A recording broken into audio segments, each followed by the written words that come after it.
All right, let's take a trip back in time. Way back. We're going to 1977, to the very dawn of the home video game revolution. We're going to dig into the story of one of the original 9 launch titles for the Atari 2600, the deceptively simple but oh-so-competitive classic, Surround. So, when the Atari VCS first landed on store shelves, it was all about the promise packed into those chunky plastic cartridges. And yeah, a game like Combat got a lot of the attention, but Surround was different. It was a pure, nail-biting strategic duel that was all about trapping your opponent. The idea couldn't be simpler, and that's really the beauty of it. You're a moving square, and wherever you go, you leave a solid wall right behind you. The only thing you have to do is outsmart your friend and corner them so they smash into a wall, either the edge of the screen, their own trail, or even better, yours.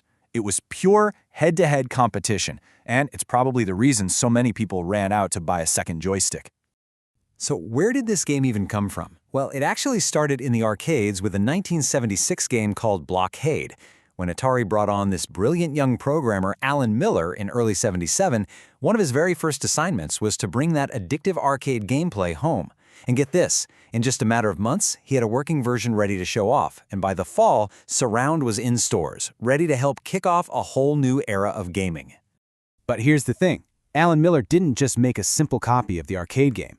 No, he used the power of the Atari's little microprocessor to make it even better. The arcade game, the speed was always the same. Miller added game modes where things would get faster and faster. He threw in diagonal movement, a wraparound feature that lets you zip off one side of the screen and pop out on the other. He took a killer concept and just blew it wide open in ways the original couldn't. Now, to pull all this off, Miller had to work on a machine that, by today's standards, well, it's just laughably primitive. We're talking a CPU chugging along at just over 1 megahertz, a game cartridge that could hold a whopping 2 kilobytes of data. And then there's the showstopper, just 128 bytes of system RAM. No, not megabytes, not kilobytes, 128 bytes. That's it. And that created a massive problem. I mean, the whole point of the game is that the walls you make stay there. The game has to remember the location of every single piece of that trail. In the arcade, they had special hardware for that, a frame buffer that took care of it. But the Atari 2600 had no video RAM. So how on earth could you get it to remember the whole screen? Okay, let's do the math here. The game screen, using the Atari's simple playfield graphics, was basically a grid, 40 blocks wide by 24 blocks high. That means the game had to keep track of whether each of those 960 spots was empty or full all the time. So to store that info as efficiently as you possibly could, you'd use one single bit for each block. Well, 960 blocks means you need 960 bits. And if you do the conversion, 960 bits divided by 8 bits in a byte, that comes out to 120 bytes of RAM. And that's just to remember where the walls are. Nothing else. And this is where it just gets absolutely insane. Out of the console's grand total of 128 bytes of RAM, 120 of them were taken up just by the walls. That left Alan Miller with exactly 8 bytes. 8 bytes to store everything else, the X and Y positions for both players, the direction they were moving, the scores, the game logic, the whole shebang. It just sounds completely impossible. This is where Alan Miller's genius really shines. He had to pull out every trick in the book, using super advanced techniques like bit masking, which is basically like taking a single byte and using it as a tiny little filing cabinet to cram multiple pieces of information inside. The level of efficiency required to do this is it's mind-blowing. Of course, with those kinds of limitations, the graphics themselves were, incredibly simple, just chunky blocks on a screen. So how did Atari sell this game? Well, they relied on the absolutely fantastic artwork of Cliff Spohn. He said his job was to fire up the player's imagination, to look at those simple squares and get you to see these sleek, futuristic light cycles creating energy walls. That box art was everything. And the sound design? Just as minimal and just as brilliant. Miller used the Atari's TIA chip to create this perfectly simple audio experience. You get that little staccato beep for every block you place, and in the game modes where it speeds up, that beeping gets faster and faster, building this incredible tension, and then bam, a harsh burst of white noise when somebody crashes. It's so simple, but it's absolutely perfect for the game.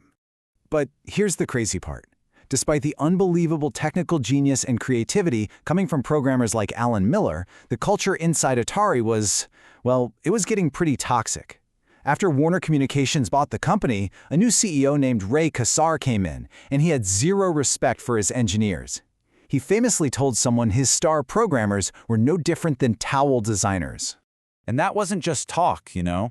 It was baked into company policy. These programmers were creating games that sold millions of copies, and they saw no royalties. Their names weren't on the boxes, not even in the credits. They were treated like they were just anonymous cogs in a machine. For these guys who were creating a whole new art form, the frustration was just building and building. You can just see it all come into a head. Miller makes this huge hit Surround in '77 and gets nothing for it, not even his name on the box. Kassar comes in '78 and makes things even worse. By 1979, Miller and three of his buddies, David Crane, Bob Whitehead, and Larry Kaplan, they've had enough. They walk out. And in 1980, they do something that literally changes the video game industry forever. They start Activision, the very first independent, third-party game developer. But back in '77, let's not forget, Surround was a smash hit right out of the gate. The critics loved it, they called it one of the best reasons to own the new system, and because it was there from day one, and because you could also get it at Sears under the name Chase, it ended up in millions of living rooms. It became a core part of those early Atari game nights. Now, for all you collectors watching, this is pretty cool. Because Surround was around for so long, you can actually see Atari's branding change over the years just by looking at the cartridges. The very first copies from '77 have the number 41 printed on the end label. Later, they dropped the number. Then they moved to those awesome picture labels with the box art on them, and finally, to the cheaper silver labels. And of course, you've got the totally different Sears Chase version. The game's legacy is just huge. It basically created the Snake genre for home consoles. You can draw a straight line from Surround to games like Snafu on the rival Intellivision, to the iconic light cycles in the Tron movie and arcade game, and yeah, all the way to the game of Snake that was on, like a billion Nokia phones in the '90s? Its DNA is everywhere.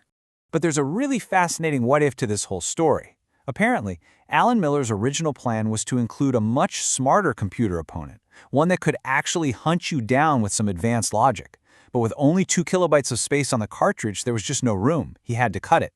The AI in the final game is super basic, and Miller later said that was his single biggest regret about the project.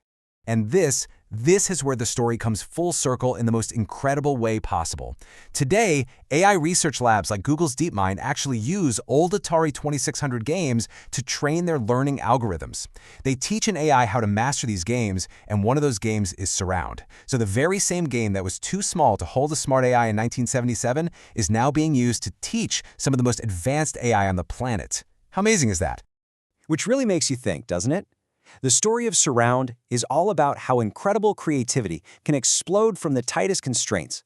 A programming masterpiece was squeezed into just 8 bytes of working memory. So if they could do that, back when the deck was so completely stacked against them, what amazing, revolutionary ideas are we not even trying today with all the limitless tools we have? Something to think about. Thanks for watching.